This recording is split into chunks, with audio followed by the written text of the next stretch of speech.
You're listening to the Nerd to Know Media Network.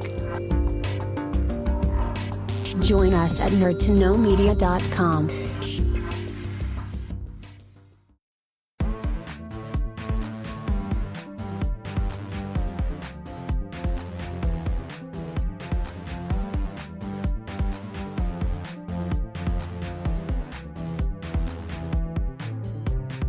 Hello and welcome to another episode of Doing It for the Exposure, the show that wants to do test shoots at your expense before they hire you. I'm your host, Mannequin Blue, and today's special guest is model and singer Vonna Nolan. Hi guys, how's it going? Thank you so much for having me, Mannequin. You're very good. How are you doing today? Really good, actually. Liking the rain. I love a bit of rain on the windows. It's been a nice, relaxing day for once, so I'm really glad to be on the show, though. I'm really loving it so far. Oh, thank you. So, Vonna, why don't you tell us a little bit about what you do? So I'm a model slash singer slash dog trainer. So I do a lot of things, but in terms of my modeling, I've been doing that for about 11 years now. Singing, I've been doing that since I was, let's just say, nearly 30 years now. I'm not going to say how old I am, but in and around that. And I kind of like the paradigm of doing a little bit of both. I think, I grew up in a performing family. My mom was a singer. She's retired now. My dad was a sound engineer. My auntie was an actor. She's the granny in the Quality Street ads. If any of you are 90s kids, that's her claim to fame. So yeah, every member of my family is into kind of performing and all that kind of stuff. So that's why I said, sure, why don't I muck in and be like the rest of them? So it's been really, really good. I've been very, very lucky thus far, and long may it last. It's great when you can conform to something awesome. It is. It is kind of just the way my family have always been. Like, if you ever come to what we call the Nolan family Christmas, you're expected to come with guitars or a voice or a camera, even an easel and a game of Pictionary or something like that. So we all try and kind of enjoy ourselves and perform to each other, and then take it out into the wide world and see what people think. So it's a really nice background to come from, I suppose. Oh, that sounds like an awesome family Christmas. Can I come? You can. Please do. Be on my team for the Pictionary round, because it does get quite involved when you're an artist. Very detailed. Oh yeah, we don't even use the timer anymore. It just goes out the window, So. It just becomes more of a draw masterpiece. That's it. That's pretty much it. Yeah. So. Brilliant. So, coming from a creative musical family, that kind of explains your singing, but how did you get into modeling? How I got into modeling, that's a really weird one. So there's a place in Clontarf/Raheny called St. Anne's Park, and they have a gorgeous kind of rose garden. And I was about 2 years old, and there was a photographer out there for what they call the Rose Festival now. It used to be the Plant Festival. And he was just taking a few pictures of the roses and all that kind of stuff. And I was 2, and I wanted to get in the middle of them and touch everything, as 2-year-olds want to do. And he snapped a photo of me, and it ended up on the front of the Irish Times. And then nothing happened after that for quite a long time. I kind of went into doing musical theatre and stuff. And then, unfortunately, in my teens, when I was about 14 or 15, I became quite ill. I developed anorexia nervosa. And that was a very hard time for me and my family. But, you get through things. So I went into St. Pat's Hospital under the care of an amazing doctor who was just an absolute star bar. I won't say his name, but we called him Papa G. So people might know him if you've been there yourself. And when I was kind of in recovery, my wonderful dad, Tom, said, you know what, like, go on, kid, you could do a few photo shoots. You could have a bit of fun with this. And I was in about fifth year at this point when he started to say this to me. And I said, okay, yeah, Dad, ha ha ha, Dad's just supporting their daughters, and every dad thinks their daughter's the best and the most beautiful and the most fantastic in the world. But the idea did stick with me. So when I went to university in Limerick, I joined the Fashion Society, the Camera Society, the Music Society, and said, listen, the student photographer was there, said, do you want to do a shoot? I've never done it before, but I'll try it. And that was, literally 12 years ago last week, actually. And from there on in, I just really loved it. I did a lot of hair modeling. So I know Mannequin Blue, you're well experienced with doing your hair modeling as well, pretty much. And so when I came back after university, I met the most amazing hairstylist who I still work with to this day. His name is Mark Whelan Balance, and he works in Balance Salon. And he was a student at the time, and he did the most amazing haircut. He won first prize. That was back in the Dylan Bradshaw salon. And I'd only really done kind of clothes fashion shoots before that. So getting into hair, I was like, wow, there's this huge big world in hair.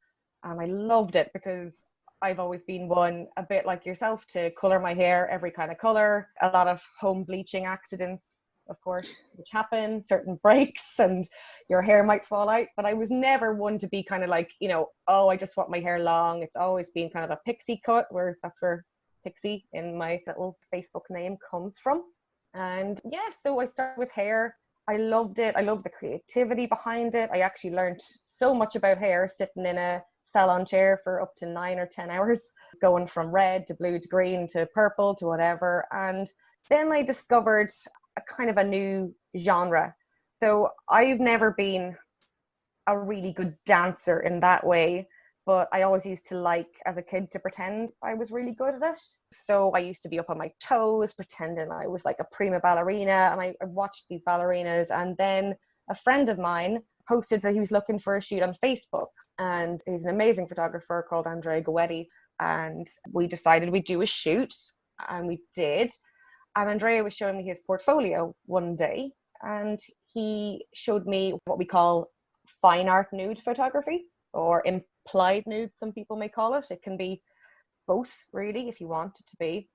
And I kind of fell in love with the genre because I got to become a little ballerina in terms of my posing, getting arms straight and toes pointed. And I fell in love with that genre of modeling. And it's I've really gone from strength to strength in it. I joined the most incredible collective called the Art Nude Collective of Ireland. So it's a bunch of photographers, a bunch of models, lots of creatives. And we were, at the time when I started, we were meeting kind of every month or every second week, discussing shoots. We'd show everybody on a big projector what, we were working on at the moment, past shoots, maybe work we're inspired by. And that kind of led on to my proper journey into professional modeling. So it's great. I really loved it. Yeah, that's amazing. And the fact that you've done so much as well, because like normally with models, they find their niche. So they're, a fashion model or an alt model or an art nude model, and you just do so much with it. It's amazing. It really is. And actually, just because I'm a fine art nude model, so that for me is, I suppose I'd be the more disciplined side of it, where there's no real makeup involved, you don't get made up or dressed up, obviously. And really, then when you go to alt modeling, I started a page on Facebook with Andrea Goetti called Dublin Alt Models, to give the alt models a little bit of a chance to show what they can do and show those unconventional looks. Show that, I have big plugs in my ears and I have tattoos. So for fine art nude, that isn't always accepted. Sometimes it is, sometimes it's not. I've never been asked to cover up my tattoos now, to be honest, but some people like to edit them out. I've no issue with that, really, once I'm kind of asked if that's okay, and then I'm good with that. But Dublin Alt Models is a really fun group. But if you've got a sense of creativity and you want to dress up, put that makeup on, it kind of gave me a little bit of a two-way street, in the sense that I could just literally do an art nude shoot, and if I wanted to make an outfit or something, I could jump into that alt modeling scene. I've worked in a load of camera clubs and it's just been great, but I kind of harp on about the art nude side of things because I know it's not for everybody, but it really was for me, especially when I was younger and having had anorexia. I suppose I say had in inverted commas because it is a bit like, it is a disease and you kind of have to keep watching yourself. So I kind of did the opposite of what most other professional models do, in the terms of I wanted to put on a bit of weight. And it is kind of still there in the modeling world that, you should be thin to do runway, you should be tall to do runway, you should do this, that, and the other, which is why I never did it. I never wanted to do runway, but I could pose. And when you pose, it's not in any way lewd or suggestive, the type of fine art nude that I do, but it gave me so much body confidence to say that this is the way I look. And actually, the more imperfections you have, or the more you embrace your imperfections with fine art nude, the more kind of confident you become. And then you can literally just go back, rock on a cool outfit and do like a camera club shoot. And it's been amazing, really, for me. And then a lot of the time, you know, I would do some stuff and I would sing when I'm posing to get different facial expressions so that I don't just do duck face, you know, every 2 minutes. Because there is the duck face. And like, if you go onto my portfolio, yeah, you'll see a lot of that. But if you see me smiling or doing something else, you know, you can definitely sing through it. And it really, really helps. But modeling in general has really taught me a lot of discipline. And it's helped me with my stamina as well as just my self-confidence. You know, when you pose, you may have to hold that pose for God knows how long to get a shot. And they're not always comfortable positions to hold. And that does not just apply to fire nude, I suppose. But in general, when you're not wearing any clothes, your body is there and you've nothing to work with. So you don't have a big long scarf you can throw up in the air. You can't create that effect. So you're so vulnerable. So you've got to learn how to use your body. And I tell you now, anyone who wants to do fine art nude, definitely stretch before you do a shoot. Please stretch, because you'll be sore. Because like I said, like if you're wearing this gorgeous big long dress, it's so much fun to play with. You can spin it, you can make it move. You can't do that with your body. So it's really taught me quite a lot. And it applies kind of in my day job a bit, you know, there's a lot of stamina involved in what I do. I work for a large animal rescue organization, and like, you know, we clean kennels, we pick up poo and all that kind of stuff. It's not exactly conducive to art nude because you come up with bruises and a few bite marks now and then. Hopefully not. It's not a rare occurrence, but it does happen. So, you know, when you're shooting nude, you don't even want bra lines. I remember I got given out to, in the nicest way, by this photographer, and it was the first time I'd worked with him, but his portfolio speaks for itself. So loads of models that I knew had worked with him, and I said, right. So it was about a half an hour drive, maybe 40-minute drive for me. And I had my just normal clothes on, jeans, socks, a bra. And then, you know, when you privately you get undressed into your dressing gown, and he said, you've bra lines all over you. And I was going, you've sock lines, your jeans, you know, you've pant lines there, like from your knickers and stuff like that. And that, he said it in the most appropriate way possible. I'm not even doing him justice, really. And he was very polite, and he said, you know what, we'll shoot now. Next time, just wear a loose dress so you're not marking your own body, because otherwise it takes me about half an hour in Photoshop to get those out. So you learn with like each thing, and every person I meet and have met so far in this industry has just been incredible. And I've been very, very lucky to do that. But, you know, not everyone is so lucky to have the opportunities I've had, but also kind of keeping yourself safe, I have to say, is a very important thing. Oh yeah, absolutely. Like model safety should always be number one priority, and comfort as well. Because like you said, some of those poses are not easy to do, and you could be holding them for a while and it's painful. And sometimes the photographers just don't get that because they haven't tried it themselves. Absolutely. Well, I think a lot of the photographers I work with would laugh if I tempted them to try some of the poses I do, and they would be very honest and say, no, I wouldn't do it. Like I'm not a still life model for art drawing or anything like that. I don't know how people do that. But yeah, you're completely right in saying, yeah, they do kind of hurt. But I think if a photographer is really, really good, and they even, especially if you've got a really good bond and that vibe with your photographer, maybe you've worked together a few times, then they'll kind of say, I can't hold this anymore. Which is kind of why, you know, when last year I had a really bad accident. I actually just fell into a hole walking my dog. So it wasn't anything drastic, but I broke my ankle and I have 2 gigantic screws in there. So it was this time last year, pretty much now. And it really knocked me because I was really afraid, can I still get on my toes? Can I still, you know, do the nice, pretty, pointy feet that people like in my genre of modeling?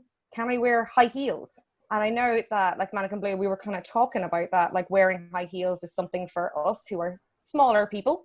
You know, I'm just over 5 foot, so I would be very afraid to wear high heels at the moment. And literally, it took me about a year to kind of really recover and get all the muscle strength back and anything, because I was nearly about 20 odd weeks kind of in physio and everything after the surgery.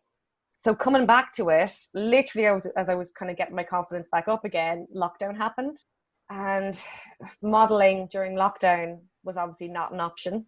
especially with the genre I do, because, you know, no one was allowed to travel more than 2 kilometers, and I'm not going to shoot in my back garden. I have done it once, and there was somebody flying a drone over the back garden. Oh no! Yes.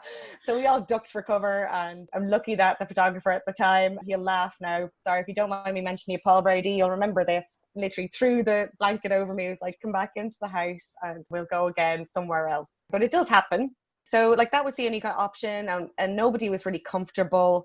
You can't wear a face mask when you're shooting unless you're doing like a really cool Skyrim Dark Brotherhood shoot. You know, that would be perfect for lockdown now, where they wear the masks. If anyone's any Skyrim fans, I know you. Yeah, I can. Yeah, we all love a bit of Skyrim, but all that kind of stuff, you know. So it's been really hard to get back to it. And myself and my partner play in an acoustic band called Nomad Rush as well, and we all come from a full-time musician background before we kind of got normal people jobs, and we would still do it on the side, and like that's all stopped. The shooting has stopped, and like we're gradually getting back to it, but it really has been quite hard. And to get back into it now, like I said, it's such a discipline. Those poses hurt. I'm not going to stand in front of my mirror and practice poses without somebody there, you know. So it has been a little bit tricky during this time. So yeah, and just to bring it back to something that you'd mentioned about, you know, you were saying if you have a rapport with a photographer that you can say to them, oh, I can't do this, I can't do that. But I would even suggest that just for any models listening, to know your limits, because you don't want to hurt yourself for the sake of a photograph. Like I know I've done shoots where I'd be wearing big platform boots and I'm climbing trees or I'm climbing up ruins of, you know, old churches or whatever. But at the same time, I remember I was doing a shoot once. I was wearing like platform heels, but they had like a tiny stiletto heel on them. And the photographer said something about, you know, he wanted a jumping pic. And there was another model there. And so she started jumping up and down. And I just went, nope, not doing it. And he was like, come on, it'll be really good. And I was like, I'm going to break my ankle. I'm not doing it. So I think there's no shame in knowing your limits and sticking to them. Oh no, absolutely 100%. Unfortunately, I'm just, when I'm in the zone, I will probably do some silly things. I've had photographers say, please don't do that, Vonna, that looks really dangerous. So I tend to like hurt myself quite easily. Like if one can break one's ankle walking a dog, you know, no matter, imagine what I could do on a shoot. I think it's a really good point there that, yeah, know your photographer. Like, and when I was starting out, I had no clue about who was a good photographer, who was a nice photographer, what even TFP was. You see that term bandied around and like a lot as well. And it's only recently actually, because I have done a lot of model kind of talks to camera clubs, and I've shown them, just because a lot of photographers I find they're quite uncomfortable talking to models and vice versa. So that does need, exactly like you said, to be a really open channel of communication from the start. So you say, I'm not comfortable doing X, Y, and Z. Doesn't matter if that's climbing up on a tree. It doesn't matter if that's maybe fine art nude. It doesn't matter if maybe you have a skin allergy and can't wear certain types of makeup, or you don't like false eyelashes, all that kind of stuff. So there has to be an open channel between a photographer and a model in general. I'm sure you would agree yourself. Oh yeah, and as well as that, you know, just because you have limits or you have boundaries, that doesn't invalidate your worth as a model. Absolutely. And you'll find the photographers to work with you, because like I've had so many models, and I've it's actually been very touching, and I've really liked it, that certain new models have come to me and said, Vonna, do you know, what do you think about this kind of shoot? Which photographer should I contact? Does this photographer charge? Is it worth my while? Or this photographer wants to do TFP with me, you know, is that okay? You have to make your own decisions and educate yourself, because sometimes TFP can be really beneficial. Absolutely, especially if it's a really cool theme and someone says to me, you know, I particularly love animals. So when I heard there was a reptile shoot going on in a camera club, I was like, yeah, get me in there. Can I pay for it? Like, because I really wanted to do that shoot.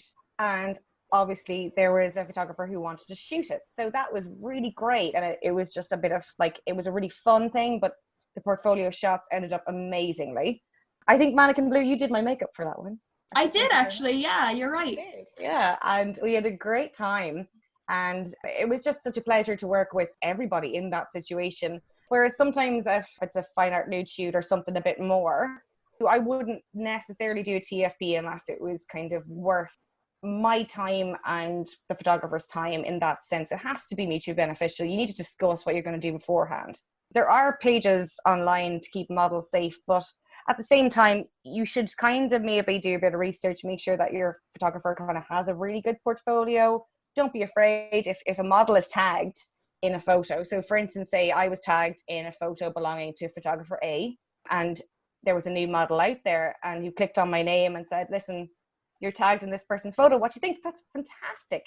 Because sometimes it's the photographers who kind of need to be kept safe as well. So it's really good to just make sure that you're getting that kind of chatting point up there, like make sure they talk to you and vice versa, you talk to them.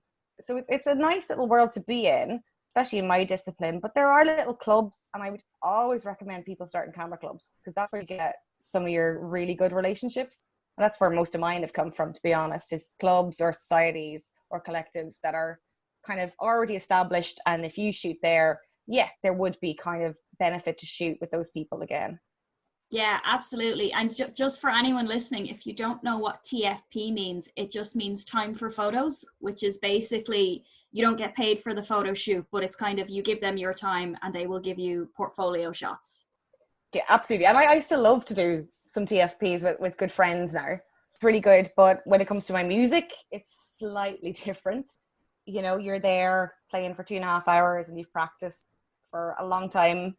So that's why I like the difference between the modeling and the music. It's really nice to have the music because that's where you can really let go. You can move as fast as you want. It's something you can actually practice at, especially now during lockdown. Like, I'm expecting loads of bands to come back and be absolutely amazing because all they can do is practice. They can't gig live yet. Mm-hmm. So that's why I like the paradigm there, in terms of one is really disciplined, the other is really disciplined, but in very different ways. So you're just still using that creative vibe. And it's really helped me through the lockdown. It's just practicing a lot of music where I couldn't be really practicing my posing as much as I'd liked. So it is absolutely brilliant. And I've been lucky enough to play in so many bands, more than I'd like to count, to be honest, because it does show my age yet again. So I think when you have one artistic discipline, so say you're a painter, you will often get into different mediums that help your initial painting. So you may do lino print, you may do something else like that. So that's why I feel modeling and music really go hand in hand. I'm a model who likes to shoot when I'm listening to music. So if you want to play some music and take your camera, I'll model for you. The music actually really helps me to pose even more. Because like we all dance around our kitchens. Well, I hope we all do. Yeah. But that's actually, you know, something, if you put music on, especially to a person who's musically inclined, it will get them to pose a lot better. In my case anyway, it helps me pose a lot more and just in a different way. So it's kind of cool to do it that way and work the two together. Yeah, and I find that as well, if you have like music or something in the background, it kind of takes the tension out of the air. It makes things a bit more relaxed. Absolutely. Like, and music is so important. When you do live music, like that's a whole real different thing, to be honest. Like, it's when you've worked in the music industry as long as I have, you kind of, yeah, you want to keep it fresh, you want to keep it good. And that's why, you know, the modeling came in another way, not just my dad, but like I wanted to kind of dance around my kitchen and I thought I looked pretty cool doing it. So I was like, this could be, you know, really good for a photo shoot. I love this song. Let's see what that can bring out of me when someone's taking pictures. Yeah, I've had gig photographers. So like my good friend Dan Flynn, who's a music promoter, gave me one of my first gigs in a very famous rock bar in Dublin. It begins with an F and ends with Nibbers. You know what I mean? We've all played there. If you're in the rock scene, we've all done it. And actually I find, which helped me with my posing for modeling, was when I was playing and when I was singing, I was doing these mad poses. So I think that the photo I sent you there, Mannequin Blue, is literally a photo of me live singing Down in the Mez in Dublin. So that looks like a stage shot, but it's not. And that really helps that organic side of creativity, which I really like. So I think having a few different mediums under your belt as an artist is really, really important. Absolutely. Oh yeah, definitely. And even just in terms of, if you're going to be a full-time artist and you want to pay the bills, you absolutely have to diversify and put all your fingers in all the different pies you can get. Yeah, exactly. But I think the big thing is we don't do it because we hate it. You know, it's not a 9-to-5 Excel spreadsheet job. You have to love what you do. It may frustrate you at times, but when you mix multimedia, modeling, acting, singing, you're still always on that stage. And that's such a really nice place to be. And I do feel like really sorry about a lot of musicians at the moment who are just sitting there with their stage has kind of gone away. You know, that's a really hard place to be, because that stage is where you really feel in your element. And you might be a really shy person. I'm not the most talkative person outside of modeling or outside of music, but when I'm on the stage, it feels kind of magic to me. So with having that taken away, I'm dying to get back to stuff, but it's given me a really nice kind of time to concentrate on what I want to keep doing, and maybe refine the art a little bit. But I think for anyone who's kind of at home at the moment, if you're a singer, if you're a model, why not put it up on social media? Try, shooting yourself with your own camera. So if you've been a model, why not become a photographer? If you've been a singer, why not help somebody else? Do a little online tutorial about singing. That we're still all out there, because I do miss my friends and my bands and all of those people in the industry as well. Yeah, definitely. I mean, even that's something that I've kind of started trying to get back into it, and just like posting selfies or like drawing a little doodle, put up online, because when you're not doing art, you're only hurting yourself, really. And I know it can be hard, especially with lockdown. It's hard to stay motivated, but like do something silly, put a smiley face in your mashed potatoes and post it. It's still creative. Well, exactly. Like learn a new skill within your own medium. Because like I'm trying to do a lot of different sides of my modeling. I'm trying to learn how to make dresses. I'm trying to learn to kind of paint shoes and what type of paint to use. All the stuff I wouldn't have been able to do before. So that's been really, really nice to do. I think it's a really good creative outlet to have a bit of time. But if you do miss it, make sure that you keep your presence known, is what I would say. I have so many musician friends who are like, I haven't taken the August bank holiday weekend off in 20 years, because that's a time for cover bands and different bands in pubs and clubs and different areas. So like, why not put it up on YouTube? Let your band still kind of live on and show all the practice that you've been able to do as well. Because I think that's what I'll be planning to do in the next few weeks as well. Yeah, and this is something that we've seen people doing is, like you said, models are doing their own photo shoots on their phones and posting them. And then you have musicians who are doing like Facebook Live videos or Zoom gigs or something. And it's just like, I know we had Fee on the show and she was talking about the fear of being irrelevant and saying, look, if you need a break, take a break. You're not going to become irrelevant. But maybe it's not about being afraid of being irrelevant. Maybe it's just keeping yourself busy. I think it is. For me, like I said, I like my stage because I have two different sides to me. So if I'm in front of a camera or if I'm up singing or playing an instrument, you kind of switch off for that few minutes. And that's what I miss. Off stage and off the camera, I'm a very different person. So it's really helped for me to just perfect the arts that I'm doing now. But yeah, you do miss it, but it's even just, you won't become irrelevant. And I completely agree with what Fee was saying. Being irrelevant is not what performers want to be. We want to be heard, and there's a reason, but there's so many different outlets now. And if anybody does have any different ideas, I think it's a nice little thing to maybe collaborate together. So if somebody's got a camera, somebody's got a paint palette, somebody's got canvas, let's do something. Why not do a Zoom call and try and do it that way? I know my friend who's in Dublin Gospel Choir, they were out in the rec garden singing from like 4 meters away from each other, and it sounded amazing. So there's no harm in doing it, but don't feel just because it's not in front of an audience that it's not valid.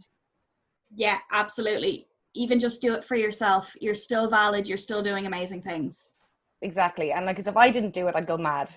Like, my job takes a lot out of me, mentally, physically, everything. And I love it. It's my life. But to be honest, I still need that kind of exit to do something really creative, because it's not me without it. Yeah, and just to touch a little bit on that, I know we're going off topic a little bit, but this is too good not to have on the show. So a lot of the artists that come on, they usually have a day job as well to pay the bills, but yours is quite interesting. Oh, interesting is the word. Yeah, I love my day job. It's not a job, it's a vocation.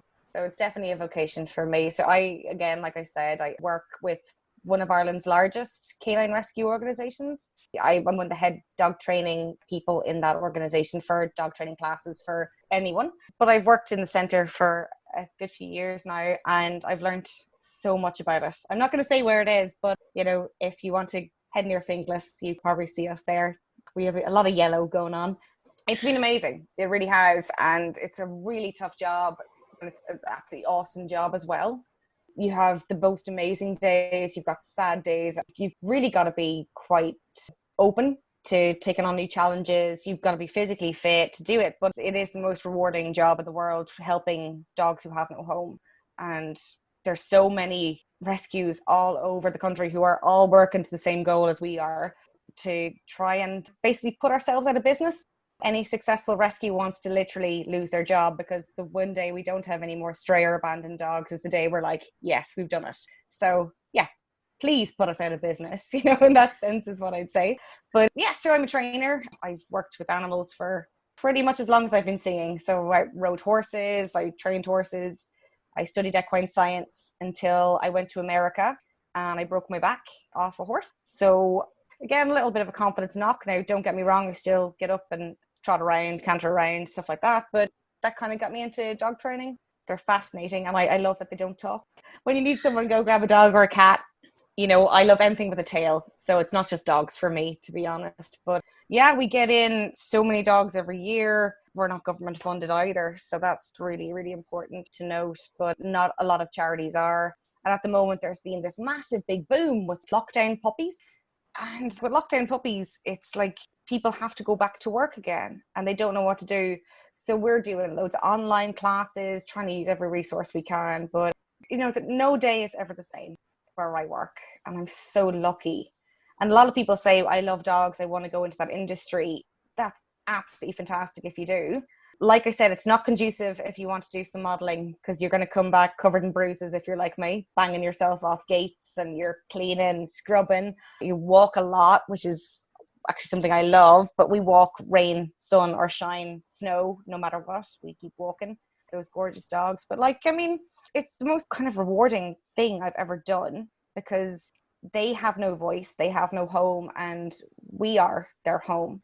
And I'm so proud of Dundeel for what they've done recently. They've taken all their dog advertisements off. I did have a bit of a cry, because it's been something we're fighting for a long time. Not just us, but every rescue.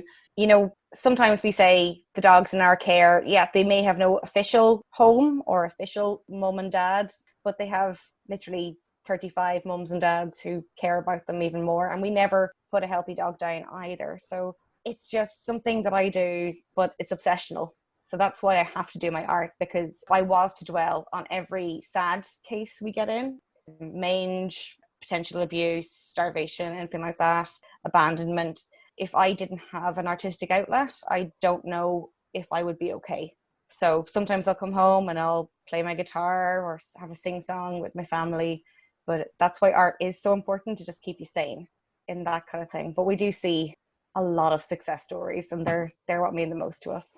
Yeah, and I know that I harp on a lot about supporting artists, which I'm always going to harp on about, but also take care of the animals. Don't get a dog if you're not willing to welcome it into your family. Don't get a dog for Christmas. It's just a terrible idea, because, usually they end up in a shelter, and we want them to all to have lovely homes. Absolutely. And what I would say, if you are looking into getting a dog, there are so many resources online from the organizations like rescues like ourselves or any other rescue in Ireland, who will give you the information about getting a dog and how to prepare it properly and all that kind of stuff. So it is really important to do your research before you make that potential 15-year commitment. Hopefully it's more than 15 years. I'm just going on the average lifespan of a dog. So I hope mine will last for more than 15 years anyway. She's 13 and a half. My little Labrador cross, Indy. And she was a really good case. We found her running around Limerick when I went to college, just right before my first photo shoot. And I actually was late. It's the only photo shoot I've ever been late to, was because of my dog. So she was running up and down the driveway of the University of Limerick. And if anyone knows it, it's a really long driveway into the college. And I thought she was a lurcher. So like a greyhound type cross. And then when she turned around, I realized she was a lab cross. She was 9.2 kilos. She's now a healthy 24 kilos, which is her ideal weight. And we don't know where she came from. But luckily, we went and got her chipped and nobody claimed her. She wasn't chipped anyway. She wasn't spayed or neutered. So that's really important to do as well. But if anybody is going to get a dog, please just give any charity a call. They're going to give you loads of advice, because it's so, so important. And if anyone is back shooting, or playing a bit of music, and you want to maybe donate to whatever you need to, I really encourage you to help the animal shelters at the moment, because they're not allowed to take the same amount of donations in terms of bedding or food that they can. So that would be really cool if you did. Yeah, so everybody listening, get on it, do it. We're not the only ones suffering. So Vonna, where is the best place for people to keep up to date with you? Depending on what you'd like, I would say my Facebook page is Vonna/model, and Nomad Rush. So Nomad Rush is spelled a bit funny. So it's Nomad as in NOMAD and then space Rush. And that's on Facebook and YouTube. You can do Nomad Rush Band as well. We do a lot of kind of fun covers and stuff like that. But if anyone wants to see some of the Art Nude Ireland stuff, you can go on to artnudeireland.ie. Brilliant. And as always, we will put the links in the description so that you don't have to search too hard. But definitely go look at Vonna's work. She's amazing. She does great stuff, and support her and support the dogs and everyone. So is there anything that you would like to talk about that we haven't talked about yet before we go? I think we're absolutely brilliant. And to be honest, it's been an absolute pleasure being on the show. The one thing I would say, if I could close with this, is just when you're starting to model, don't feel any pressure. Just enjoy your shoots. When you start to play your first gig as a musician, just enjoy it. Make sure you've done your rehearsal. But for both modeling and music, always arrive on time, if not early, and be prepared. If someone had given me that advice a long time ago, I would have been a little quicker for me to get a bit more popular than I was at the start. So just make sure that you're always on time, you're always polite. If you're not comfortable, that's absolutely fine. But if you're a musician, be nice to the sound engineer. He's the one who makes you sound good. He does. He controls you. So not the other way around. But I wish I'd kind of grown up knowing that. Yeah, no, definitely. And a professional attitude goes a long way. Absolutely. Always be professional, and try not just to, jump in there without your practice. So no matter what your discipline, practice, and then go ahead and absolutely rock it and enjoy it. It's the most important thing, is you enjoy it. 100%. Vonna, it's been an absolute pleasure having you. Thank you so much for taking the time. Thank you for having me. Of course. And for everyone listening, if you enjoyed this episode of Doing It for the Exposure and would like to hear more in the future, make sure to follow us on Facebook, Instagram, and Twitter at DIFTE Podcast. You can also check out our stream on nerdtoknowmedia.com. We stream weekly on Spotify, SoundCloud, and YouTube. Thank you so much for listening. Thank you for listening to a Nerd to Know Media production.